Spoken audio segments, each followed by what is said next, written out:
그만합시다. 아픈데 가짜 약 좋아하는 사람도 있나?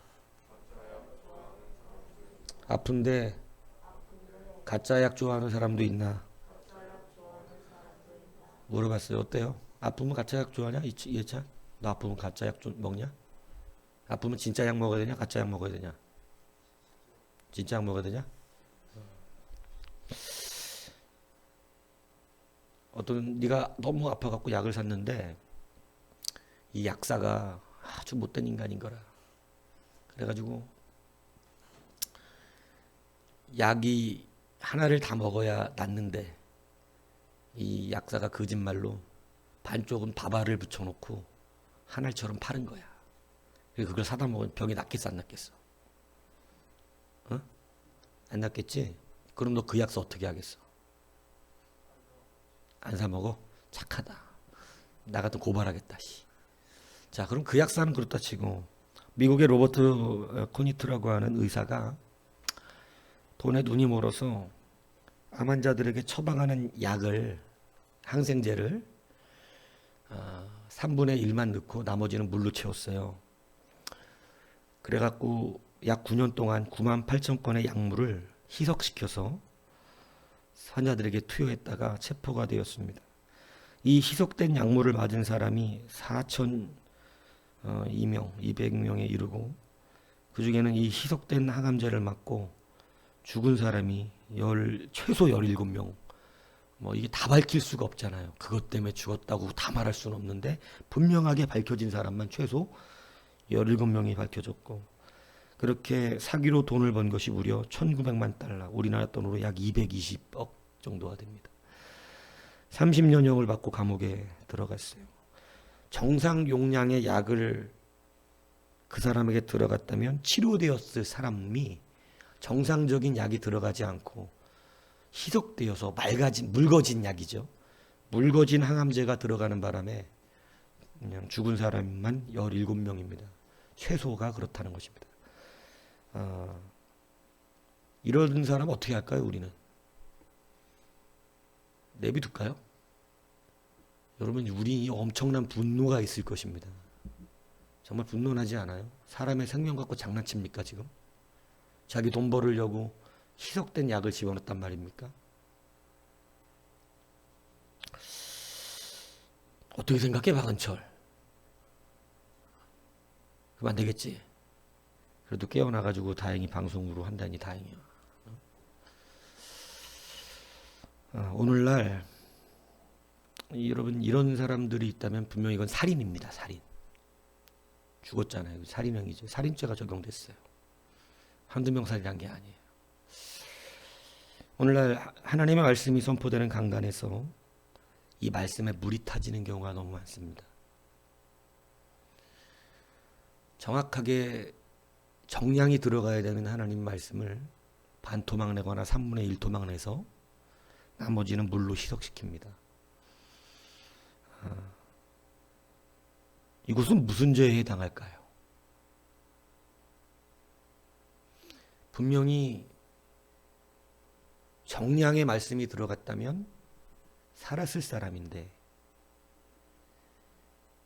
적당히 괜찮다라고 말해준 말씀 때문에 그 사람은 천국문 앞에서 주님의 거절을 당했다면 이건 어떻게 돼야 되는 것입니까?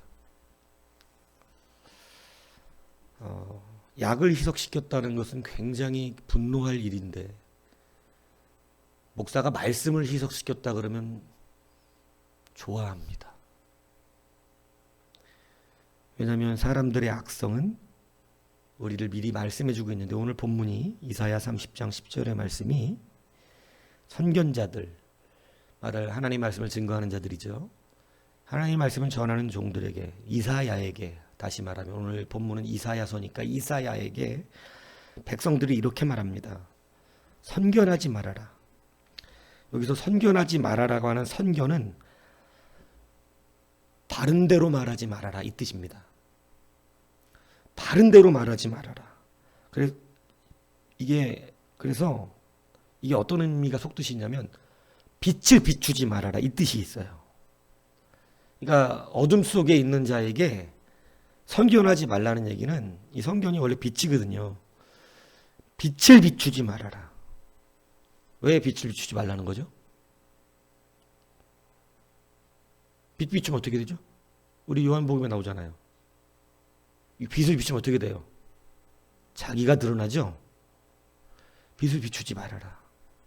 나를 들춰내지 말아라. 이 얘기하는 것입니다. 선견하지 말아라. 그러면서 뭐라 그러냐면 부드러운 말을 하라. 이 부드러운 말을 직역하면 유혹하지 마라. 이거 유혹하는 말을 해라. 이렇게 되어 있는 것입니다. 그러니까 유혹하는 말이라는 것은 뭐냐면 유혹은 달콤해요. 압니까? 여러분 정직한 하나님의 말씀은 달콤하진 않죠. 정직한 하나님의 말씀은 달콤한 게 아니라 진짜 달거나 흉내내진 않습니다. 정직한 하나님의 말씀은. 근데 부드러운 말이라는 말에는 유혹이라는 것은 거짓, 속이는 걸 유혹이라는 거거든요. 원래 좋은 게 아닌데 좋은 것처럼 유혹하는 거거든요. 그래서 유혹이라 그래요. 그러니까 이 사람들이 우리에게 부드러운 말을 하는 말은 유혹받을 만한 말을 해라.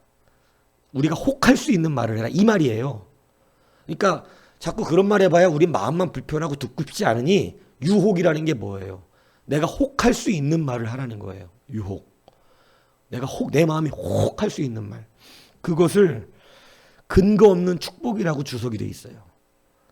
그러니까 여러분 근거 없는 축복을 해라 이 얘기예요. 부드러운 말을 해라. 그러니까 그냥 주의 종들에게 뭐라냐면 축복을 해라. 축복을. 잘 된다 그래라. 괜찮다 그래라. 좋다 그래라. 복 받는다고 말해라. 이렇게 말을 요구하는 것입니다. 그러면서 또 뭐라 그래요? 거짓말을 하라. 이렇게 말합니다. 이제 노골적이죠. 거짓말을 해라. 이것은 앞에 바른말과 같이 쓰여지는 문구인데요. 쉽게 얘기하면 이런 뜻입니다. 어둠을 보고 빛이라고 말해줘라. 이 뜻이에요. 그러니까 아까 빛을 비추지 말라 그러잖아요. 그죠? 근데 그러니까 거짓말을 하는 것은 뭐냐면 어둠에다가 빛을 비추지 마는 것뿐만이 아니라 이제는 어둠을 뭐라고 말해주라고? 그게 빛이다. 이렇게 말하는 것입니다.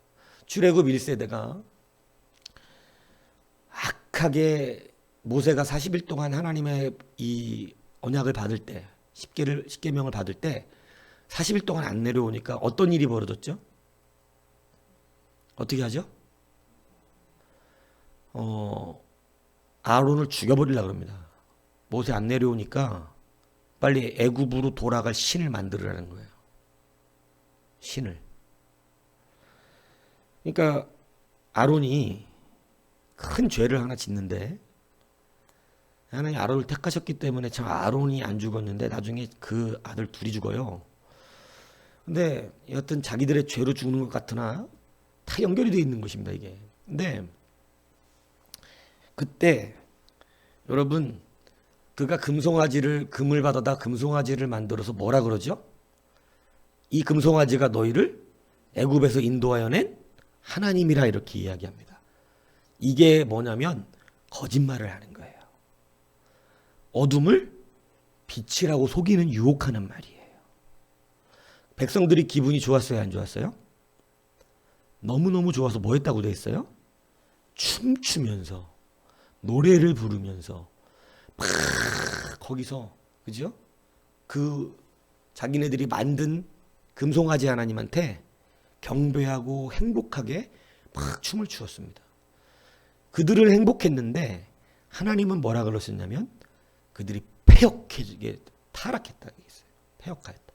그러면서 모세에게 어떻게 하신다 그러냐면 내가 그것들을 다 쓸어버리고 너로 큰 민족을 이루게 하겠다. 이렇게 말씀하셨던 것입니다. 여러분 오늘 이 말씀을 한마디로 말하면 말씀에 뭐 타라는 거죠?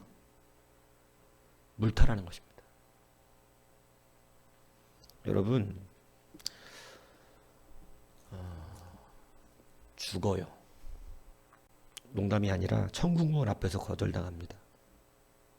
천국문 앞에서 거절당해요. 이렇게 말하는 백성들이 어떻게 주 앞에 쓸 수 있겠어요? 이 사람들은 이것만 쫓아요. 물타라는 거예요. 말씀에 물타래요. 목사는 자기의 감정대로 목회하는 게 아니에요. 내가 기분 좋으면 좋은 말 해주고 기분 나쁘면 나쁜 말하는 게 아닙니다. 목사는 언제나 하나님의 말씀대로 전하는 것입니다. 희석되면 안 돼요. 희석되면. 그래서 늘 하나님은 더하지도 말고 빼지도 말아라. 있는 그대로 전해라. 이렇게 주의 종들에게 명령하고 계신 것입니다. 왜 이 얘기를 합니까? 지금 이 시대에 여러분 살기를 원하십니까? 그러면 이 백성처럼 되시면 안 된다는 얘기를 하는 것입니다. 이렇게 되면 망합니다. 그래서 이 사람들이 이 말을 10절의 말을 뒤에 이사야가 해석해 주는 거예요. 니들이 지금 나한테 이렇게 말했는데 성견하지 말아라. 그리고 우리에게 바른 것을 보이지 말아라. 부드럽게 말해라. 거짓된 것을 보이라. 이렇게 말한 것을 11절에 이렇게 해석해 줍니다. 너희들이 한 말은 무슨 말이냐면 바른 길을 버리고 첩경에서 돌이키고 이스라엘의 거룩하신 일을 우리 앞에서 떠나시게 하는 것이다 라는 얘기예요. 너희들이 한 말은 지금 이렇게 해달라는 말이었다는 거예요. 하나님을 떠나게 만들어주라. 여러분 이렇게 생각하는 백성은 없습니다. 백성들 중에는. 우리가 지금 한 말이 하나님을 떠나게 하라고 내가 언제 하나님을 떠나게 해달라 그랬냐? 이렇게 다 따집니다. 그런데 하나님은 어떻게 받으셨다는 거예요? 너는 나를 떠나게 하라 그랬다. 이스라엘 백성이 사무엘을 버리고 왕을 달라 그랬을 때 그들은 하나님을 버렸다고 말하지 않았어요. 어떻게 말했냐면 사무엘은 은퇴하실 때가 되셨고 그의 아들들은 사무엘과 같이 정직하지 않기 때문에 우리에게도 이제는 왕이 필요합니다. 이렇게 말을 했거든요. 그들은 하나님을 버렸다고 절대 말한 적이 없고 그렇게 생각한 적도 없습니다. 그런데 하나님은 사무엘에게 뭐라 그랬냐면 그들이 너를 버린 것이 아니라 나를 버린 것이다. 이렇게 말씀. 하나님은 정확하게 아세요. 우리는 아니라고 생각해요. 그게. 제가 늘 말이지만 자기가 자기를 속이는 것처럼 무서운 게 없습니다. 이단들은요. 사실은 자기가 자기에게 속고 있는 거거든요. 그거 정직한 게 아니에요. 근데 자기네들 확신해요. 이단에 빠져있는 사람은 확신한다고요. 자기네들의 교리가 천국에 가는 교리인지를 확신합니다. 예, 물론 교주들 몇몇은 자기가 뻥치고 있으니까 알지만 이 순진한 사람들, 근데 여러분 그 순진이 그 사람들 구원할 수 없어요. 거짓 것을 믿었고 거짓 것에 속았기 때문에 그건 자기가 책임지고 하나님 나라에 쓸 수 없습니다. 여러분 어떻게 약을 놔드릴까요? 희석을 좀 많이 시킬까요? 괜찮아요. 다 하나님이 사랑하시겠죠. 잘 되겠죠, 뭐. 여러분, 긍정과 믿음은 완전히 다른 영역입니다. 긍정적으로 사는 것은 좋은 사람의 삶이지만 긍정은 믿음이 아니에요. 그래서 긍정적으로 사는 사람이 천국엔 갈 수가 없고 믿음으로 살아야 됩니다. 이 믿음은 나에게 나의 기준에 맞추는 것을 믿음이라고 그러지 아니하고 그렇게 쉬웠으면 믿음이라고 표현을 안 하죠. 사실 확인이라고 그러겠죠. 근데 믿음은 나에게 기준이 아니기 때문에 믿음이라고 표현하는 겁니다. 여러분 나를 치료해주는 의사가 속여서 약을 정량을 다 빼버리고 쓸데없는 밥풀떼기 붙여서 먹여주면 그거 열받아 하지 않을 사람은 세상에 없습니다. 나를 위해서 약을 줄였네 이렇게 말해줄 사람은 아무도 없습니다. 그렇게 하다가 죽기라도 한다면 식구들은요 고소하고 아마 난리가 날 겁니다. 그게 밝혀졌다면. 저 의사가 약을 3분의 1만 투여하고 나머지는 쓸데없는 영양제 집어넣거든요. 영양제로 낫을 만한 지금 병이 아니었다고 그게. 비록 머리가 빠지지만 항암 투여를 했었어야 되는 약이었거든요. 그런데 여러분 그걸 좋아할 사람은 아무도 없어요. 진짜 성도는 아픈데 가짜 말씀을 원하지 않습니다. 진짜 하나님의 백성은 이 시대에 정말 하나님의 책망을 원합니다. 왜냐하면 그래야 항암이 되기 때문에 그래요. 영적 항암. 지금 세상을 이길 수가 없어요. 세상의 바이러스는요, 너무너무 강력합니다. 제가 우리 자녀들이 참 감사한 게, 이 차 하나님 사랑하시나 보다, 이런 생각이 드는 게, 그래도 터질 때가 되니까 부르시는다는 게 참 감사한 것 같아요. 그죠? 있잖아. 뭐, 딴 사람 얘기 같진 않고. 저 약간 고기를 깨뜨려서 이게 내 얘기인가? 지금 이런 표정을 지네 얘기야. 농담이야. 여러분, 부르시잖아요. 마지막 때. 그죠? 그리고 말씀이 들리게 하시는다는 은혜가 있는 거죠. 예찬이가 요즘 말씀을 조금씩 듣기 시작했어요. 다시. 말씀이 귀에 들려요. 다시. 예찬이가. 사실은 얼마 전만 해도 못 들었어요. 예, 교회는 여인숙이에요. 예. 와서 자요 그냥. 예. 근데 지금 조금씩 이제 듣기 시작했어요. 용빈이도요. 군대에서 제대하고 군대에서 왔다 갔다 했을 때 영적으로 제가 봤을 때 완전 밑바닥이었거든요. 예. 들리지도 않아요 말씀이. 예. 근데 좀씩 이제 들려요 지금. 새벽 예배 나오면서. 예. 말씀이 귀에 들리기 시작했어요. 예. 감사한 거예요. 왜냐면 멍하거든요. 말씀 안 들리는 사람 멍합니다 그냥. 그리고 뭔 소리 했는지 모르고 지나가요. 근데 들린다는 거지. 이제 들려 지금. 내가 말씀 들리는구나. 이제 들리면 어느 순간에 은혜가 되고, 어느 순간에는 내 마음에 내 자아가 파괴가 되기 시작하고, 그러면서 믿음으로 충만해지는 거거든요. 문제는 그래서 마귀는 항상 말씀을 안 들리게 한다는 거죠. 근데 여러분, 말씀을 안 들리게 하는 이유는 정직한 말씀도 안 들리게 해서 치료가 안 되게 만드는데, 마귀는요, 목사를 협박하게 만듭니다. 그리고 목사들도요, 정직한 하나님의 그대로의 말씀, 하나님께서 그대로 주신 말씀을 그대로 전하면 이게 매우 불편하다는 걸 목사들도 알아요. 설교를 준비하면서부터 걱정해요. 아, 이것도 인상 퍽퍽 쓰겠는데. 이렇게.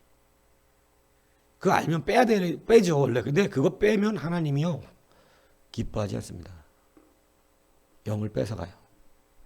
넌 가짜야. 이렇게 돼요, 금방. 스스로가 부드러운 말씀을 한다는 것은 정확하게 투여해야 되는 약을 물 탔다, 이 얘기 되는 것입니다. 그거 먹는 성도는 죽어요. 죽는다고. 천국은 문 앞에서 거들당합니다. 왜냐하면 서로 거짓말했기 때문에. 오늘 물탄 약을 달라고, 물탄 말씀을 달라는 사람은 자기를 죽여주십시오. 저는 천국 가기 싫습니다. 하나님을 내게서 떠나가게 해주십시오. 이 말하고 똑같다. 이렇게 오늘 우리 가운데 알려주고 있다는 것입니다. 여러분, 책망이 나쁘지 않다는 것을 제가 누누이 여러분들에게 강조하는데, 여러분, 하나님의 책망은 너무 달아요. 아버지의 책망이 얼마나 달아요. 다윗은 그걸 감사했어요. 주의 경책하심이 자기에게 생명이 되고, 자기에게 능력이 되고, 자기가 바른 길을 설 수 있는 그러한 은혜가 됐다고. 그걸 다, 여러분, 이걸 아는 사람만 한다니까. 탕 얻어맞는데 그 행복함이라는 걸 여러분 느껴보셨습니까? 하나님한테 얻어맞았는데 감사하고 행복한 거. 기쁘다. 사랑하신다. 나 하나님 자녀 맞구나. 여러분, 예전에 보육원에서 자란 그런 친구들도 저는 많은데, 어릴 때 보육원 출신들 친구들이 많았어요. 그런 친구들이 어저께 부모님한테 혼나고 온 것을 막 짜증내게 얘기를 하면 그 친구들은 늘 그런 말을 해요. 나도 혼내주는 엄마 있었으면 좋겠다. 나도 혼내주는 아빠 있었으면 좋겠다. 나도 아빠한테 혼나봤으면 좋겠다. 그럼 그 말을 순간 들으면 철학이 없을 때지만 좀 생각은 하게 되더라고요. 미안하다. 괜히 그 말 해가지고 얘네들한테. 근데 여러분 그 울타리 때문에 우리가 여기까지 자랐거든요. 사실은 부모님의 울타리로. 얼마나 감사한 건지 몰라요. 그거 깨닫는 사람만 그게 감사해요. 철 들었을 때 아는 거거든요. 그게 얼마나 귀하고 은혜이고 참 우리 아버지 어머니가 우리 너무 사랑해 주셨네. 그때 내가 안 얻어맞았으면 지금쯤 헛소리하고 헛짓거리하고 있었을지도 모르는데 이런 생각을 하게 됩니다. 철이 들면. 여러분 하나님의 자녀로 살아가십니까? 철이 좀 드셔야 될 것 같습니다. 하나님의 말씀이 우리를 견책하시는 이것이 참 하나님 나 사랑하시네. 성경은 그걸 말씀해주고 있어요. 책망은 주의 사랑이라고. 이것을 여러분들 다시 한번 기억하시기 바랍니다. 이걸 기억하시기 바라요. 육신의 병이 걸려도 절대 물탄 약 먹이면 가만히 있을 수 없는 겁니다. 내 건강이고 생명이 달린 문제인데 이런 로버트 코니트 같은 의사를 만나면 그 사람 참 불행한 사람입니다. 그죠? 근데 이 로버트 코니트 같은 목사를 만나면 어떻게 되죠? 역시 불행한 겁니다. 여러분 그래서 여러분들은 목사가 여러분 싹군하고 목자하고 자기 양을 가진 목자하고의 차이가 그거예요. 싹군 목자는 양을 때리지도 않습니다. 뭔 얘기인지 아시죠? 때릴 필요도 없어요. 때리지도 않거니와 뭐도 안 하죠? 양을 위하여 목숨도 안 겁니다. 뭔 얘기인지 아세요? 근데 참 목자는요. 양을 때립니다. 근데 뭐도 할까요? 양을 위해 목숨 걸어요. 그게 참 목자예요. 가끔씩 자녀들이 참 제가 볼 때 자라는 자녀들이 어리석다고 느낄 때가 뭐냐면 자기 부모님들이 좀 혼내고 자기 뜻대로 이렇게 못하게 하면 이렇게 좀 상처를 받는 거예요, 자녀들이. 그런데 그때 어떤 다른 학교 선생님이나 어떤 외부의 어떤 지인들이 자기 뜻에 맞게 위로해주고 잘해주잖아요. 그러면 그 사람이 자기를 더 사랑하는 줄 착각을 할 때가 있어요. 그분은 나를 인정하고 위로해주고 나를 이해해주는데 이런 식으로. 근데 여러분 그게 얼마나 큰 착각이냐면요. 그 옆집 아줌마 선생님은요. 나를 위해 목숨 안 겁니다. 절대. 근데요. 어저께 나 신나게 뚫려 팬 우리 아빠 엄마가 나를 위해 목숨 겁니다. 이걸 기억하시기 바랍니다. 여러분 지금은 마지막 때입니다. 가짜 약 안 받아 먹듯이 가짜 말씀을 즐거워하지 마십시오. 말씀에다 물 타서 적당하게 꼬아가지고 양심이 가책이 없이 메시지를 흐려버리는 경우 많거든요. 여러분 사실 하나님의 진노는 진노처럼 들어가야 되고 하나님의 책망은 하나님의 책망처럼 심령을 때려버려야 돼요. 그래서 목사는 하나님의 마음을 그대로 거기다가 쏟아버려야 돼요. 그게 하나님의 분노든 기쁨이든. 그런데 이게 이제 하나님의 진노대로 쏟으면 성경에서 뭐 제대로 그거 가지고 행복한 사람 없으니까 진노대로 쏟으면 이게 많이 불편한 겁니다. 그러니까 메시지의 포인트는 살리되 이게 네 얘기는 아니야 이런 식으로 뜬구름 잡듯이 휙 돌려가지고요 말씀을 확 희석시켜서 어떤 분들은 그걸 뭐 말의 기술이라는데 여러분 그건 세상에서 통하는 거예요. 말의 기술은 설교는 말의 기술이 아니에요. 설득력 있는 말이 아니라고 하나님의 말씀 뜻대로 선포되고 그 뜻대로 받는 자가 뜻대로 변화되는 거예요. 말씀의 신비예요, 이게. 설득력 있는 말로 천국 못 가요. 여러분이 설득당해서 믿음을 가지시는 게 아니거든요. 믿음은 말씀을 받는 자에게 주시는 하나님의 선물이에요. 세상의 그 어떤 이 화술처럼 설득력 있게 막 이렇게 얘기한 다음에 그 사람을 설득시켜서 믿음을 가질 수 있게 해주시면 얼마나 좋겠어요. 여러분 세상 사람들 보세요. 하나님 계시대요. 그 말 맞대요. 근데 믿어요, 안 믿어요? 그리고 안 믿는 거예요. 설득력 있게 논리적으로 맞게 말해줬다 그래서 믿는 게 아니라고. 이게 믿음의 신비고 말씀의 신비예요. 말씀은 받는 자가 믿는 거예요. 이해하는 자가 믿는 게 아니고. 이걸 정확하게 알아들으세요. 다시 말하면 오늘 나에게 하는 책망을 받아들여야 믿음이 생기는 거고.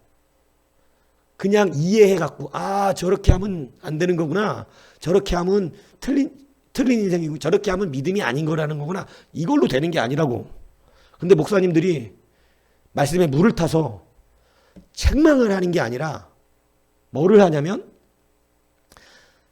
책망 받을 만한 일에 대하여 이야기해주고 맞춰버려요.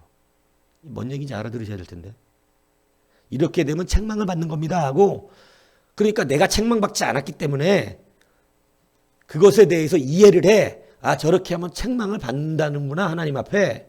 저렇게 하면 구원을 못 받는 거구나. 이렇게 이해하고 나는 기분 안 나쁘고 지나가는 거예요. 근데 그 사람이 책망 받아야 될 책망이었어, 그게.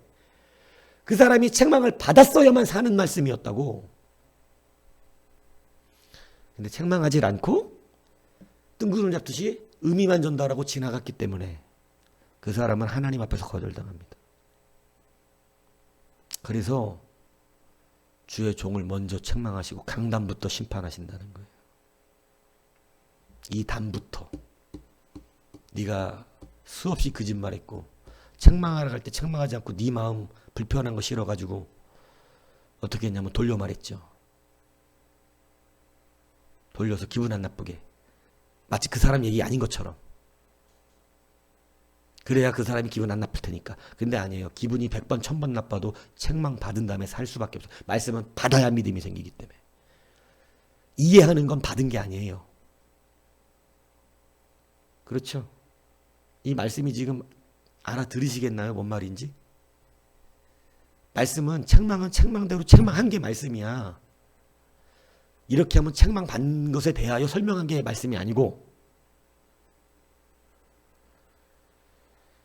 그런데 지금 오늘날의 말씀은 다 희석이 돼서 그 사람 책망해야 되는데 책망은 안 하고 대하여만 이야기한다. 이건 나쁜 짓입니다. 이렇게. 그러니까 그 사람은 기분 나쁘지 않게. 근데 그렇지 않아요. 목회는 진짜로 몽댕이가 날라와서 내 머리를 때리는 거예요. 근데 평생 교회 다니는데 아주 착한 목사님들은 한 번도 성도의 머리를 때리지 않습니다. 보기에도 아까운 성도의 머리를 어떻게 때립니까? 헌금하는 성도를. 그러니까 한 번도 맞은 적이 없이 좋은 말씀 듣고 지옥 가는 거예요. 왜냐하면 나는 책망받은 적도 없고 나는 그 일에 대하여 한 번도 맞은 적이 없어서 믿음을 받은 적도 없고 잘한 적도 없습니다. 그리고 책망받은 사람이 겸손해지는데요. 이해하는 사람은 정지합니다. 왜냐하면 자기가 책망받은 적은 한 번도 없거든. 설교에서. 그러니까 저렇게 하면 나쁜 짓이라는 것이 잘 알아봐. 그거 잘 알아봐요. 성도들처럼 못된 짓 잘 알아보는 사람 없습니다. 잘 알아보고 나쁜 짓 하고 있어 저 사람은. 저러면 되겠어? 문제야 이게. 이렇게 되는 거예요. 한국교회가 그게 지금 그 꼴이에요. 힘을 얻고 말이 많아진 거. 변화되지 않고 정죄만 하고 있는 거. 하나님을 떠나시게 하라 하는도다. 하나님을 떠나시게 하라 하는도다. 겸손해지시죠. 그리고 조금 온유해지실 필요가 있습니다. 그리고 하나님의 말씀은 우리의 약입니다. 영적 약. 밥을 먹어도 어디 가서 한 공기 밥 주는데 한 숟가락 퍼놓고 한 공기입니다. 이러면 그 식당 가만두겠냐 이 얘기하는 거. 그거만 먹고 살다간 말라 죽어. 한 숟가락씩만 먹으면. 제대로 정량이 들어가야지. 영적 신비예요. 말씀이 듣는다는 것은 받았단 얘기죠. 이해했단 얘기가 아닙니다. 이해하는 말씀이 아니라 내가 받은 말씀이죠. 내가 받은 말씀.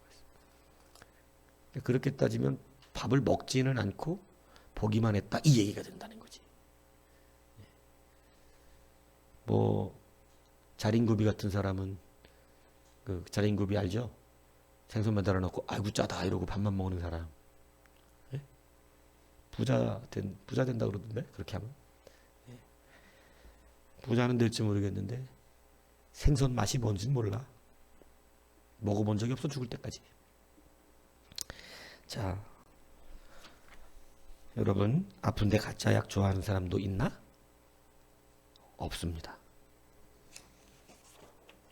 아픈데 천국 가야 되는데 가짜 말씀 좋아하는 사람이 있나? 없습니다. 이렇게 말하고 싶어요. 근데 너무 많아. 세상에는 가짜 말씀 좋아하는 사람이. 그래서 바른 말씀으로서는 주의 종이 되기를 기도해 주셔야 합니다. 여러분이 싫어도 그런 주의 종이 여러분을 살려요. 그래서 여러분들이 그런 주의 종이 되기를 바라고 그런 말씀 받을 수 있는 능력이 생기게 해달라고. 여하튼 싫든 좋든 그렇게 되면 여하튼 자라. 그래서 철딱서니가 들어. 철딱서니가 드는 어느 날 감사함을 알아. 아 그래서 내가 살았구나. 그 말씀 때문에 그때 얻어 터져가지고 내가 낭떠러지 안 떨어졌구나. 이건 안다고. 예. 목사의 말은 약하죠. 근데 하나님이 치면 진짜 흔들리잖아. 인생 밑바닥에서 몸까지 치잖아. 하나님이 치실 때. 그러니까 여러분 진정한 하나님의 말씀이 선포되는 귀한 은혜가 여러분들의 삶에 있고 또한 저도 그러한 주의 종이 되기를 다시 한번 주님의 이름으로 축복합니다.